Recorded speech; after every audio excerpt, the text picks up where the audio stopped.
Hey, hey everybody. Hey everybody. I love listen only mode. How many times do you think we've heard the phrase you're in listen only mode, Steve, over Every the last time we do that. Hey, we're grateful to be with you. Everybody is in listen only mode, which means you're muted, but it doesn't mean that we don't want you to actively participate today, asking questions. We are live. I am Stuart Anderson here with Stephen Anderson and Pam Peterson. Hi, everybody. Oh, hello. This is our normal hour for Crown Council Live, where we normally gather all of our Crown Council members and community and resource partners and talk about the things that make us a community. So if you are new, if this is the first time you've ever joined us, we're grateful to have you today. A little more formal presentation where we are going to be talking about coding and billing for 2026. We're going to get a few housekeeping items out of the way before we will start right at the top of the hour. Steve, correct? We start on time. If this is we are early. We are. We do not wait for people to cost. We do not wait. We're not going to wait for everybody to sign on. Yep. It's true. At 11:05, we're gonna be deep into our topic already. So very good. Hey, so we got a couple housekeeping items. Steve, do you want to share your slide now about our annual event coming up, or should we do it? Okay. Happy to. Let's do it. So you can see that, right? So once a year, all of our Crown Council membership comes together from all across the country. This is our annual gathering of offices who are absolutely committed to performing the best patient service, building a culture of success, and doing good together. We are 3 weeks away from being together in Salt Lake City. And we do still have tickets and opportunity for anyone who would like to join us, whether that's a doctor and a spouse, a doctor and team members, or even team members. We have every mix available joining us for this annual event, where we will have main stage speakers that speak to us outside of the dental industry, and then Steve relates and helps you connect our speakers with your dental practice, so you have a lot of actionable items on Monday when you return from the annual event. All about building your culture. You know, that the whole, that's our commitment in the Crown Council, to build a culture of success. And culture tops strategy every time. It all starts with your culture. So if you want a great culture that'll drive your strategy and drive new people to your practice and create more team member loyalty and retention, this is the place to come. And if you're looking for a tribe, if you're looking for a community to build your very best self and practice, this is where we gather. So we'd love to have you with us. Top of the hour. Oh, hey, 11 o'clock. Welcome everybody. If you're just joining us now, we are ready to kick off our webinar. We're grateful that you've joined us. A housekeeping item on the recording and CE for today. This webinar, as well as hundreds of other webinars that are part of our Crown Council library, are available on crowncouncil.com. Our membership, so our paying members who are part of this community, have access to the full library. If you're not an active member of Crown Council, you will be able to watch this recording for the next week. It'll be available on our basic member hub, which is some of our free tools and free training available to everybody for a week. So that'll go out as soon as we're finished. So if you don't have everybody watching, or if you need to share this with somebody, it will be made available. And Steve has QR code, is that right, Steve? We've got it plugged in. Yes, I have a QR code for the CE. There are a number of other resources that we'll mention today, so having your cell phone handy to scan some QR codes would be useful. We got a lot of ground to cover. So many cool things. And so with that, this is one of the most popular topics of the year. Pam and I are going to do this together. So Pam Peterson, which I know many of you know, leads the Total Patient Service Institute. So TOPS is our coaching and education team that is committed to one word, and that is the word yes. And so our team at Total Patient Service is in the field every day. Our coaches helping practices implement the highest level of patient service and case acceptance skills, so you can hear yes more often to your patients. And in today's context, hear yes more often to your insurance claims, right, Pam? That's the whole goal. Code it right, get paid. And then, of course, the Crown Council is our community of practices that have adopted our philosophy of practice, that are committed to creating a culture of success ongoing. So Crown Council is the CE sponsor today. This is Crown Council Live. Pam is our topic expert, the yes to insurance coding success. And we're going to talk about the changes for 2026. Now, here's just a quick overview.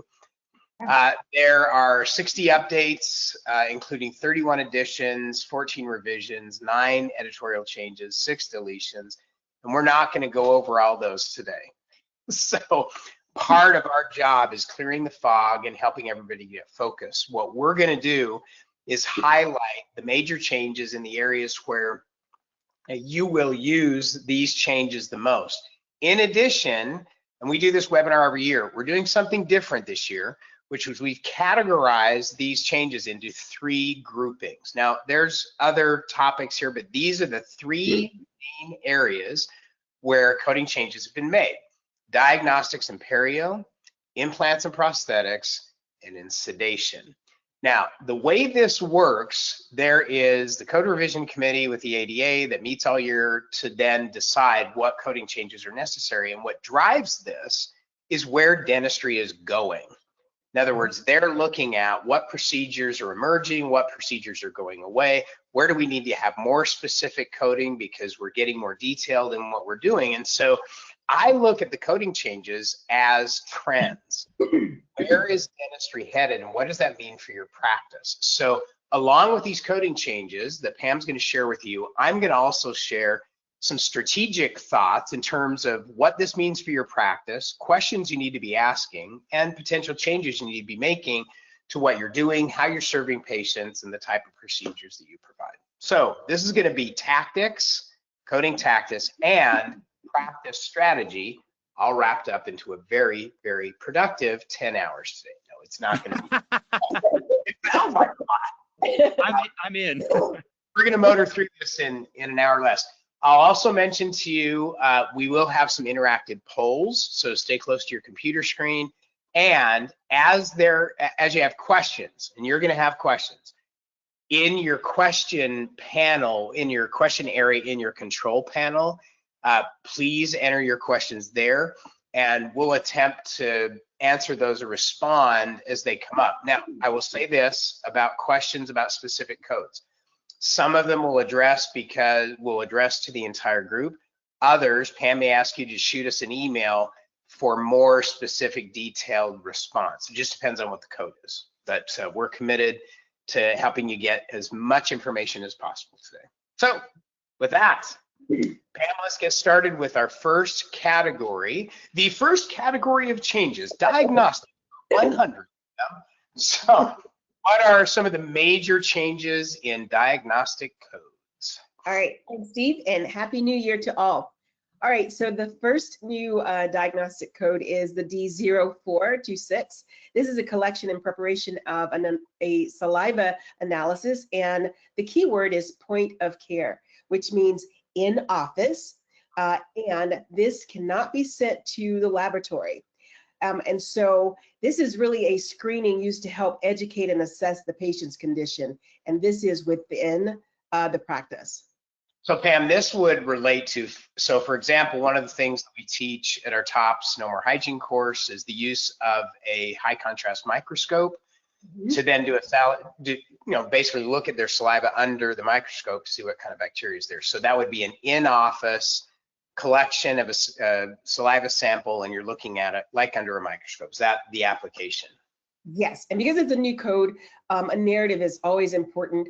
There's some buzzwords that you want to make sure that you don't add to this code, which is don't add the word diagnosis. I would actually put the condition, the word condition in the narrative as opposed to diagnosis. Just one point of interest, I know everybody's aware of this. Just because there's a code for it doesn't necessarily mean insurance is going to pay for it. Ooh, that's important. So the point, there is now a code for this specific procedure. We've been teaching it for well over 10 years, but there is now a specific code for this because more and more practices are doing salivary analysis, saliva analysis under a high contrast microscope right there in the office. I'm so glad you heard that. It's like having Christmas without presents. All right, the next two codes that were revised, these aren't new codes, they just had a revision with language. The first one is the D0417, this is collection. This is preparing the saliva sample prior to sending it to the lab. And so preparing, which means whether you do a swish or a swab, the code that you would use is D0417. And the language remove is diagnostic testing. So then Pam, that would be the actual collection of the saliva, and then the 0418 would be the charge for the actual test itself if it goes to the laboratory. Yes, with the laboratory. In the laboratory, you can use the language diagnostic because it's going to the lab. Perfect. Okay, so this kind of brings up an interesting question, which is, are you doing salivary diagnostics in your practice? So this is, in our book, one of the most important parts of a hygiene protocol is actually doing salivary diagnostics to see what the bacteria is that's causing the problem. Periodontal disease is a bacteria problem. It's caused by bad bacteria. So what are you doing to test for that? So if you're doing salivary diagnostics or not, I'm a big fan of the team at Spectrum Solutions, the Simply Perio test. This is a salivary diagnostics, and they send back a report that gives a complete analysis of all of the bacteria that have been associated and identified being associated with causing periodontal disease. So I do this on a regular basis. In fact, I just did one this week. So if you're not doing salivary diagnostics, this is a nice free offer from Simply Perio. Just scan that QR code. They'll send you 5 free test kits to use with your team so you can see how it works. But again, this is part of a great perio protocol. The fact that there's been some work in this area, coding changes, indicates more and more practices are doing this, which means more and more patients are coming to expect it. So not doing it, this is a great way to get started. If you are doing it, then this might be a great alternative to look at. So with that, Pam, let's talk about exams. All right. Exams. All right. So the D0160, it's not a new code, and it always is important to go over it because it's an underutilized code. This is a complete exam, and this follows a second evaluation. And so you would use the D0160 when it's an extensive treatment plan and you need to bring the patient back for a second appointment. And I got to ask the question, can you use this in addition with a periodic exam and a 160? The answer is they have to be separate. The exam, which is the comprehensive exam or periodic exam or limited exam, must come first. The D0160 follows a second evaluation. This isn't a standalone code. It supports an exam, a major exam code. Now, with this code, there are some frequency limitations. Some payers are a little bit more lenient regarding the utilization of it, and then you have some payers that will lump it into twice a year or with the rest of the exam codes. And you're going to hear me say this quite a bit, trust but verify. If you submit insurance savings on behalf of your patient, make sure that you add this code so that you'll know what the coverage is so that you can estimate that to your patient. All right, so also the D0160, which is what we're talking about now, it was revised last year, and what was added to it is sleep-related breathing disorders. So if a patient comes in with an exam, a periodic exam, this is pretty extensive to be able to go through this at the amount of time that you have allotted for an exam. So you can bring the patient back utilizing the D0160 and go over findings, whether it's sleep-related, TMJ, or severe perio. Don't get me started on sleep dentistry. We could do a whole webinar just on that. Huge, huge opportunity. I'm a beneficiary of great sleep dentistry. So whole other topic. Stu, let's do a whole webinar on that. I'm ready for 10 hours today. Let's do it. Oh, all right. Excellent. Exam code. Yeah. All right, this is a revised code as well. So this is a D0180, and it was a code that many didn't talk about. And today, many of you are utilizing this code. And so this is a comprehensive periodontal evaluation code for new and established patients. And so this code is used when a patient exhibits signs or symptoms of periodontal disease or have high risk factors such as inflammatory diseases, and to name a few, which is diabetes, hypertension, or high cholesterol. And there's more, but I just wanted to throw a couple out there to you. Or if they have some social risk factors, which is, do they smoke? And so this is the code that you can utilize for those patients. And it is a standalone code, so you cannot use a D0180 with a D0150. It's either or. And so when I just shared with you, when you have a patient that exhibits those signs or symptoms, this is a code that I would recommend. There are documentations that's required when you're submitting on behalf of your patient, which is a 6-point measurement around every tooth, which is a current periodontal measurements, charting of bone loss, bleeding points, furcation, gingival attachment, and you're like, okay, Pam, what else? And you must make sure that you submit current legible films that you're not expecting to be returned back to you. Now, I did get asked about this code from someone that submitted a question yesterday. They said, is there a difference between a general office and a specialist where the insurance companies will honor the specialist? And the answer is no, they treat you all the same. In the event that is getting pushed back, there's some of the information that's necessary that follows the claim is missing. So make sure that you check your checklist of all of the key things that must follow a D0180. Okay, so this raises the question, Pam, what kind of an exam is it? Anyway, so here's your first question. This is from Nicole Yoder. She asked, does the 0160 replace a consult code? And I don't know what a consult code is, but this plays into what kind of a code is it? What kind of an exam is it? All right, so with most of the time there's non-payment on a consult, depending on what code is used. And so I'm happy if you can just throw that one into Answers Plus, and we'll actually look up all of the consult codes to answer that question. And you can utilize the D0160 to review a findings. I do know that it's an ADA code and there's a fee attached to it. All right, so Nicole, here would be the ask.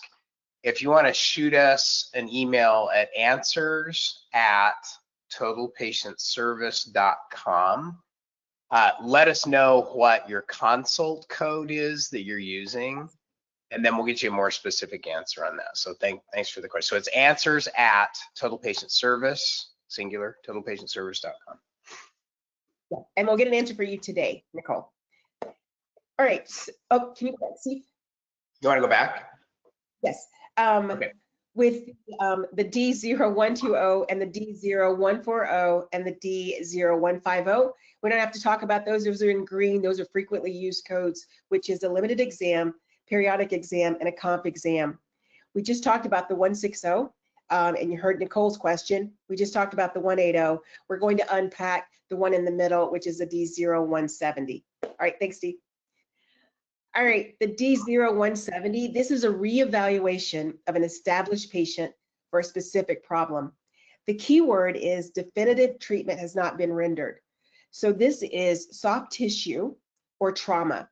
And so an example, if the patient comes in, has an accident, and the doctor does an exam and would like the patient to do a follow-up appointment because definitive treatment has not been rendered, this is the code that you would use.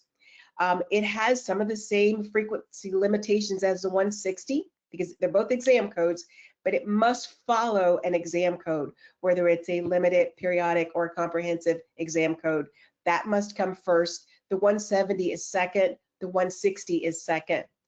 And with this code, there are some payers that will lump it into that twice a year as well. So trust but verify, get a breakdown and see what the frequency limitations are based on your patient's plan.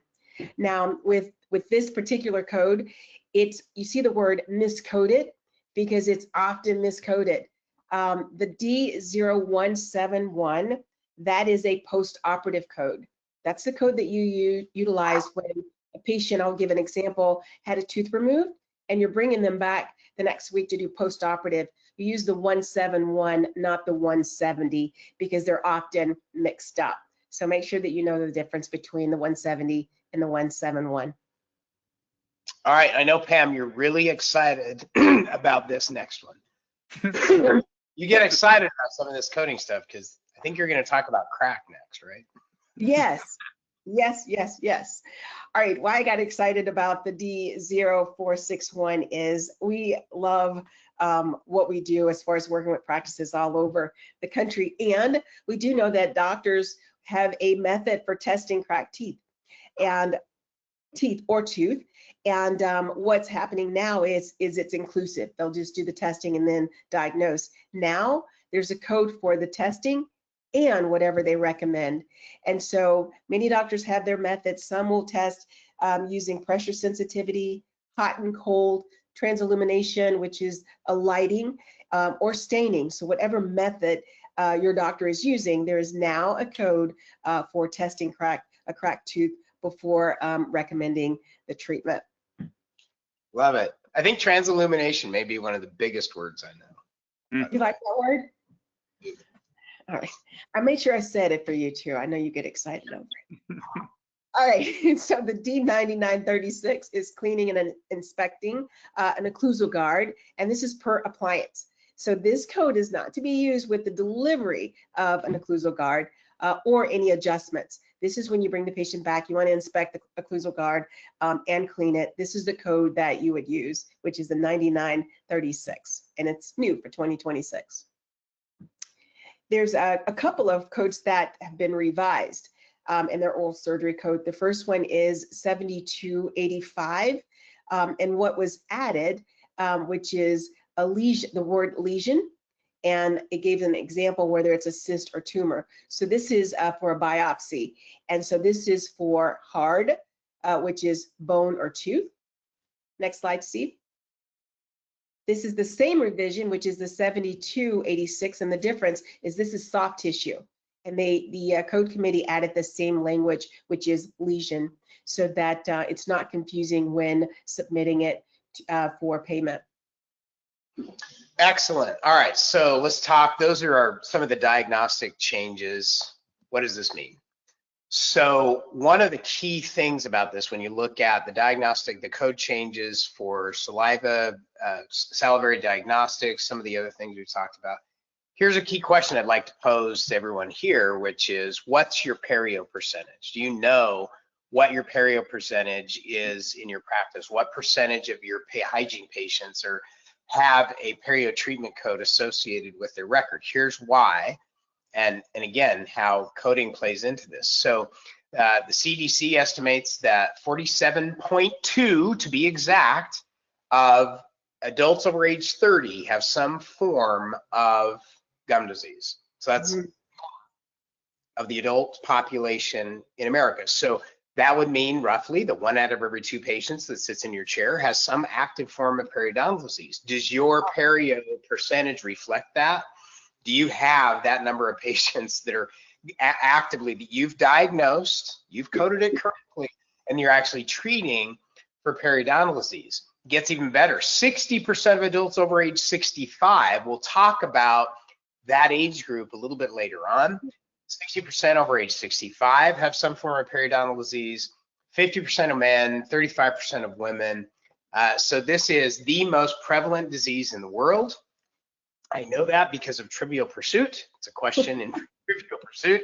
What are we doing as an industry to actively diagnose and treat the most prevalent disease in the world? Are we diagnosing it and are we coding it correctly? So, question is, what is your written perio protocol? Do you have a written perio protocol? So what a written perio protocol is, in writing, do you have what constitutes disease? What are the signs and symptoms?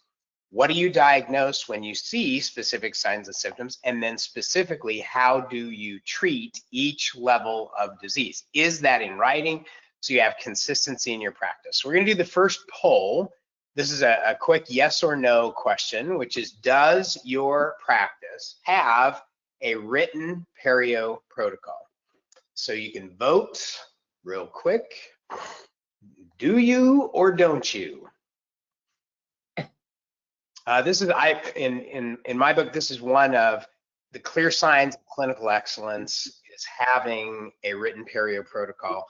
So everybody is subscribing. All the practitioners are subscribing to the same standard of care.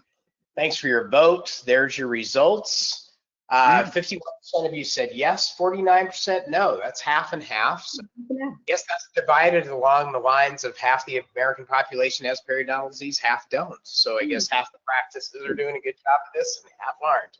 So this is just a quick example of, and this is not one to take a picture of and use for your practice. This is just an example of how a written perio protocol is laid out.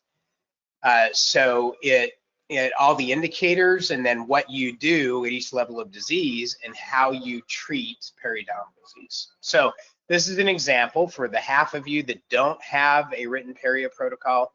Highly recommend this be one of the big action items to raise your standard of care to a higher level. Those that do have a written perio protocol, good time to revisit it. I'll just mention a couple of other things in this area. We also know that 60% of diabetics have periodontal disease, and 1/3 of the diabetics in America have not been diagnosed. One of the first places it shows up is in the mouth. And so are you addressing whole health issues with your patients? We are big advocates of taking the medical history form and really looking at it from a whole health perspective. The common denominator of disease is inflammation. Any item that's on the medical history that's inflammation related, which is almost everything, puts that patient in a higher risk category for periodontal disease. So how are you connecting all the dots? How are you diagnosing it properly and treating it correctly? So I'll just throw in this reminder. Most everybody is aware of the Total Patient Service No More Hygiene course that is committed to helping practices develop a written perio protocol that's based on the most recent science in the true nature of periodontal disease and its cause. Its cause is bacteria. It is a bacterial infection, and is it being treated that way? So you're welcome to scan that QR code for information on the No More Hygiene course. We consider it one of the key destinations for delivering great diagnosis and treating the most prevalent disease in the world. All right, Pam, that takes care of our diagnostic codes. Our second category is implants and prosthetics. So in this category, there were 17 new codes and 7 changes that were related to prosthetics and implants. And so let's take a look at those. And I'm going to, Pam, can I just ask you a couple of questions real quick? Of course. And so this one is from Dr. Patel, Roshan Patel. Going back to the cleaning, does the code 9936 also work with cleaning a retainer?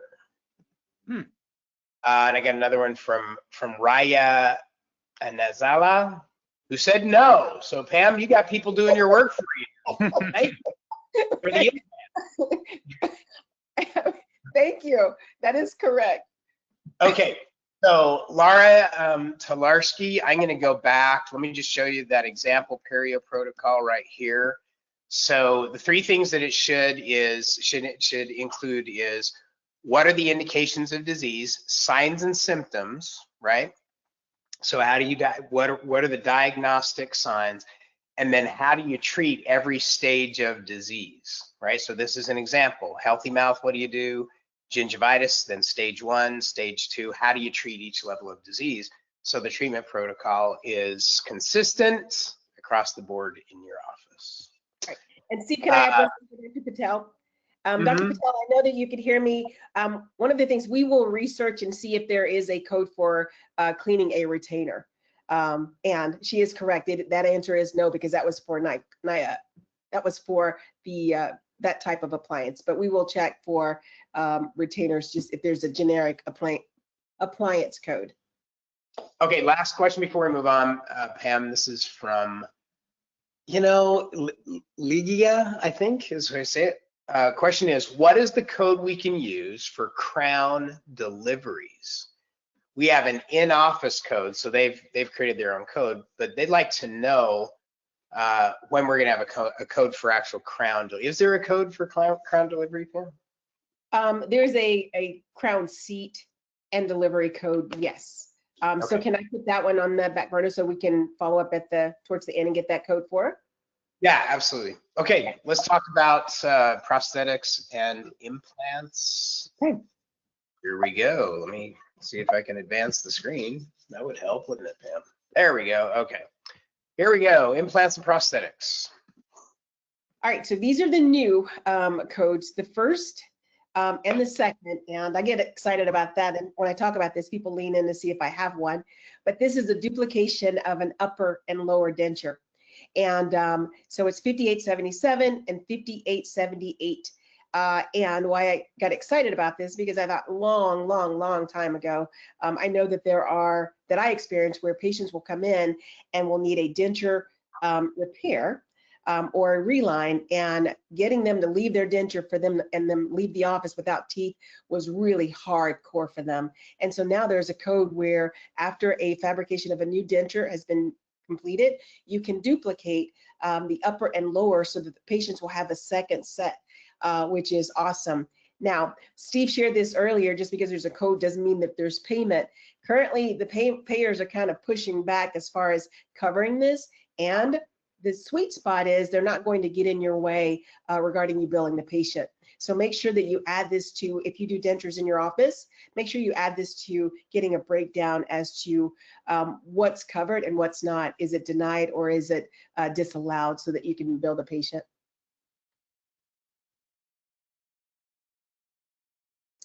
There are a few that were revised for prosthetics. And so the first is 5876. And the keyword is complete denture. The code committee felt like it was confusing because they didn't know if it was per arch or it was for both arches. So they added complete denture, and this is when you add a metal structure to the acrylic for retention. The 5934 is a lower denture, and they removed the word resection and added guidance for the prostheses. And this is for a denture with a guided flange, and a flange adds length to the denture to help with chewing. The 5935 was the same, where they added, it's without adding length. This one is for the upper. The two that I just went over was for the lower. And so it's this one is new, where it's the 5990. And so this is a upper denture with a guided flange. And so the reason for this, if you look at all the jargon, it is just to make sure that the bite and everything is in alignment and to increase mastication efficiency. And all that means is to increase chewing ability. The 5930 is a guidance prosthesis without a flange, so without the extension. Okay, quick question, Pam, and this is from Ligia again, and I'm going to answer this one if it's all right. So the question is, what would be the recommendation of a charge for the 5877 and 5878? All right, here's the answer. This is a to-do that we recommend you doing at least every practice do once a year, is make sure you balance all of your fees. Best way to do that is to get a report on what the fees are generally in your area. They're very different in different zip codes in different parts of the country. So if you haven't done a fee analysis and balanced your fees lately to see what different fees are, I will give you this recommendation. You can shoot us an email at answers@totalpatientservice.com. Name your practice and your zip code, and our team at the Crown Council and Total Patient Service will send you a fee analysis for your zip code, so you can see, in this particular case, what are the fees for 5877 and 5878 for your area in like 80th percentile, 50th percentile, 40th percentile. So we'll give you some guidance on what a reasonable fee for that would be. So just, again, shoot us an email, just put fee analysis, and we'll shoot you that for your specific zip code. All right, next one, Pam, implants. All right, so 6049 is a new code. This is scaling and debridement of a single implant. And so this is where the presence of pocket depth and bleeding and inflammation around the implant. And so this is the code that you would use for cleaning around that implant, scaling and debridement. And it's a single implant. You got it. Okay, I'm going to repeat my offer. Can I repeat my offer? Of course. Yep. If you would like a fee analysis, and we'll do this free for everybody who's listening today. If you would like a fee analysis for your practice zip code, the email is answers. In fact, can we put this, Stu, can you put that in like maybe the chat? Yeah, I've even got the fee analysis report link. So I'm going to put that in the chat. Yeah. Can you put it in the chat? Yeah. So we'll put this in the chat. You can just cut that and paste it in your browser, and it'll take you to a landing page in your information. And we'll send you a report that is customized to your practice. Okay, next one, Pam. Implants again. All right, D6196, this is a removal of an indirect restoration of an implant retained abutment. And so this would be a crown or a bridge. And this is not to be used for a temporary or provisional screw retain restoration. Got it. Okay, next one. All right, what's new is the D6280, and so this is an implant maintenance procedure. So this is when the full arch of the implant or abutment supported denture is removed and reinserted. And so you remove it for cleaning and checking everything, and then you reinsert. This is the code that you would use, the 6280, which is new this year. Okay, you ready for an implant question, Pam? Yes. Deborah Burke is going to be on the spot. You ready? All right, for D6049 with multiple single implants, I feel like this is a game show. Is this a per tooth code? For example, implant crown on 4 and 13. For multiple teeth? Multiple single implants. I believe that with that, and I will trust but verify, you can use that same code for each implant. It's not designed where if it's an additional implant like you would with films. Got it. Okay, thank you for that. Yes. Go ahead. Stuart I'm sorry. So Stuart put the link to the fee code analysis submission. It's in your chat area in your control panel. So if you go down. For some reason, the settings won't allow me to put that so everyone can see it. I think only you can see it. So if you want to copy and paste it and send it to everybody. Okay, let me see if I. And while you're doing that, I'm going to answer Deborah. First, thank you for your question. And what I just shared with you verified that is accurate. It's per implant. And the question for the code delivery, it's inclusive with the crown prep. So there are codes that are created within the practice, and it's not an ADA approved code. So there isn't a true seat code. So thank you for allowing me to get back with you on that. You got it. Okay. Let me just clear up the fee analysis thing. If you can't see the chat, I just reposted it, so everybody should be able to see it. If you can't see it for whatever reason, just shoot us an email, answers@totalpatientservice.com. Put fee analysis in the subject line and your zip code, name of your practice in the body of the message, and we will send you a fee analysis. Okay. Thank you for doing that. Okay, so Pam, for 6049, can I do a regular hygiene visit and submit everything to insurance? Does that make sense? Mm-mm. Okay, I may need some clarification on that one. Okay, let's see. Okay, here's clarification. Can you charge a Profi code and a 6049 in the same visit? So like so it's 6049 and then for scaling and debridement, correct? Yes. Okay. If it's around that implant crown, yes, because it's a single tooth. Got it. Okay. But it's a question, because anytime you hear debridement, you feel like that they need to be separate. But this is, that code actually supports a single implant, so you can charge them out at the same. Love it. Okay. And my hope is the payer will cover it. There you go. I'll just say this. Todd Christie, thank you for the shout out. Todd said we rock. And Todd, you rock too, brother. We love you.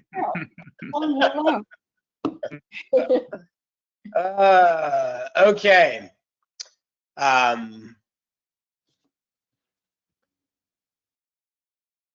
Let's go on, Pam. Let me just summarize implants and prosthetics. So obviously a lot of changes in this area. We covered the highlights in this area.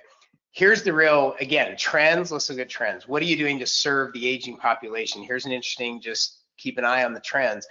If you look at the orange and the blue areas, they're growing. So the orange category is 65 to 84, people 65 to 84. That group is growing. Last year, 2025, my understanding was the highest number of people turning age 65 in the history of America. It peaked last year. And so that, you know, obviously we all know that group is growing, as well as the group that's over 85. So what are you doing to serve that population? Obviously, a lot of coding changes in that area because there's more opportunity growing with that segment of the population. Here's some interesting thoughts. It's estimated that there are 178 million Americans with missing teeth. Now, Stu, what's the population of America? It's 350 million, yeah. 350 million. So that's, if I did my math right, that's half of America lost a tooth somewhere. I don't know where they lost it, but so again, that's on average, 1 out of every 2 people that sit in your chair have one missing teeth. Now here's one, 40 million have lost all their teeth. Wow. Every single one, they're gone. So this is, again, pause for analysis. What are you doing to serve this population? Where are you going? Are you identifying missing teeth every day in your morning meeting? So I'm just going to do this just as a quick question. Are you, in your morning meeting, are you discussing and identifying patients with missing teeth? Even if it's one or multiple, are you discussing that and then developing a strategy for what you're going to do? Did I launch that? Yeah. There we go. What you're doing to have a discussion about options for implants, for prosthetics, for whatever can be done to help people with missing teeth. There's a lot of them. So polls coming in. Thanks for your votes. This is an area of opportunity. If there's a bunch of codes being developed for this, there's obviously a lot of opportunity. So here's your results. 43% of you said yes, 57% said no. So, and again, another big, huge area of opportunity. Morning meeting is the time to do this. We're big fans of what we call the morning opportunity meeting. I don't call it a morning huddle. Huddle's what they do in football. So the morning opportunity meeting is a strategy, 10 to 15 minute strategy session focused on today's opportunities, like missing teeth. So you're welcome to scan, again, here's another QR code. This is a resource that we provide to all of dentistry free of charge every week. To conclude your morning meeting on a positive note, one of the most important habits of top teams all over the country is doing this the right way. So you're welcome to take advantage of that resource so you've got a positive way to conclude your morning meeting every day. so that it is a strategy meeting, highly productive, and helps you increase same-day treatment. All right, so with that, here's a couple other questions. What are your implant options that you have in your practice?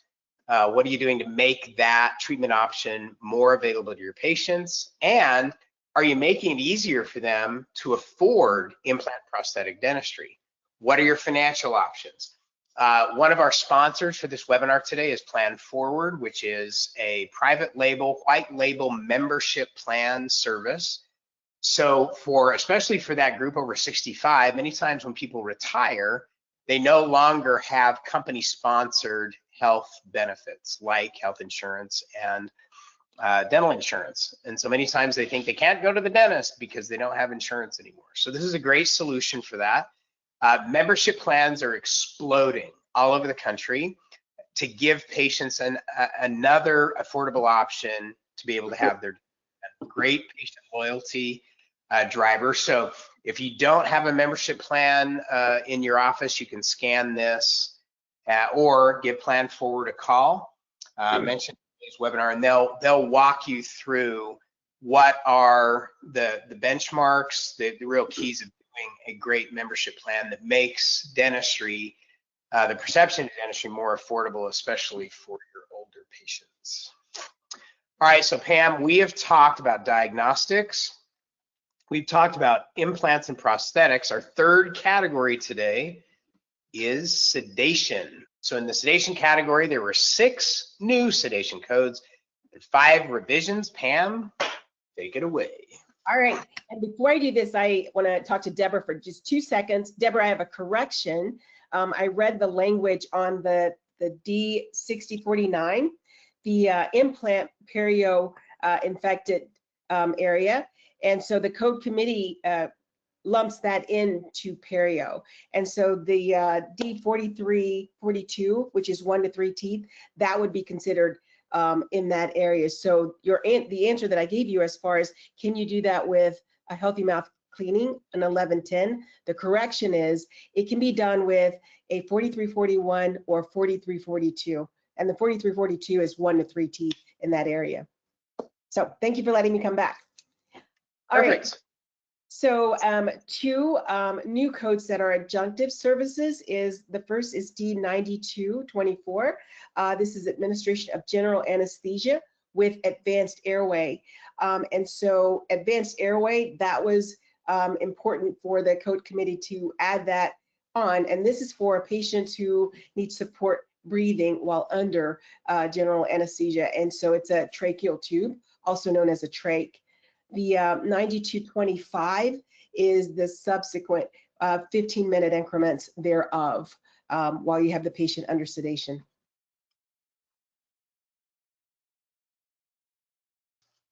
What was deleted? It's important to know this one, which is D9248. And so this is a non-intravenous conscious sedation code. And they removed this code, and let me share with you all of the codes that replaced this one code. Starting with the D9244. This is an in-office administration of minimal sedation. And so this is a single drug. The D9245 is administration of moderate sedation, and this multiple drugs. And so the difference between the 44 and the 45 is really the pain, the amount of anesthesia needed for the patient based on the procedure. So the D9245 is multiple drugs, meaning a compound, and the 9244 is single. And this can be administered orally or sublingual. The 9246 is non-intravenous, and this is for the first 15 minutes. This is moderate as well, which is an oral or lingual conscious sedation medication. The 9247 is the subsequent 15-minute increments, so the portion thereof for the amount of time that you are sedating the patient. I'm coming, Pam. Here we go. I know you're coming. All right, what was revised as far as deep sedation, which is IV sedation, the language administration of was added, and in 15 increments, and that's for the first 15 increments. The 9223 is deep sedation, and it's the 15-minute increments. It's any portion thereof. And so those both were revised, and the language administration of was added.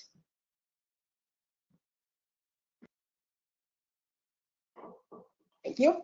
All right, there's a few that on the adjunctive services that were revised as far as the 9230 administration of, that was added as well for nitrous. And this is when nitrous is used as a single agent. The 9239 is a moderate sedation, which is sedation drugs used with nitrous. And so this is get them comfortable before you get them comfortable. The 9243 is 15-minute, any portion thereof. And so those are the codes that are revised. All right, those are the highlights for sedation. That's a bunch. So what does that tell us? Why all the changes in sedation? Here's why. Recent study that was published in the Journal of the American Dental Association found that 72% of patients report some level of fear of going to the dentist.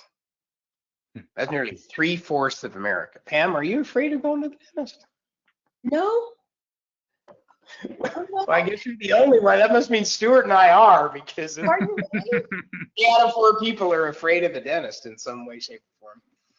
And here's the breakdown of those people. 38% cited sound of the drill as the cause, 25% fear of pain, 17% fear that the dentist is going to make a mistake. Wow, wrong dentist. And 18% because of a previous bad experience. So interesting. So if that's 3/4 of America, then question: what are you doing to address the causes of fear up front? All these categories, what are you doing to address these up front with patients?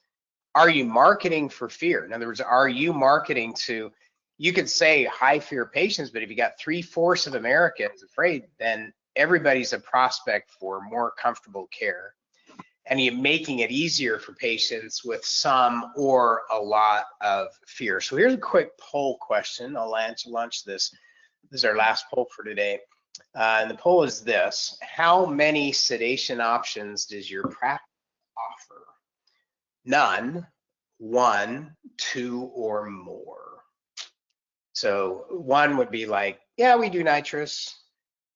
More than 1 would be other forms of sedation, like oral conscious sedation. Do you offer IV sedation? What are all the different sedation items you have on your menu?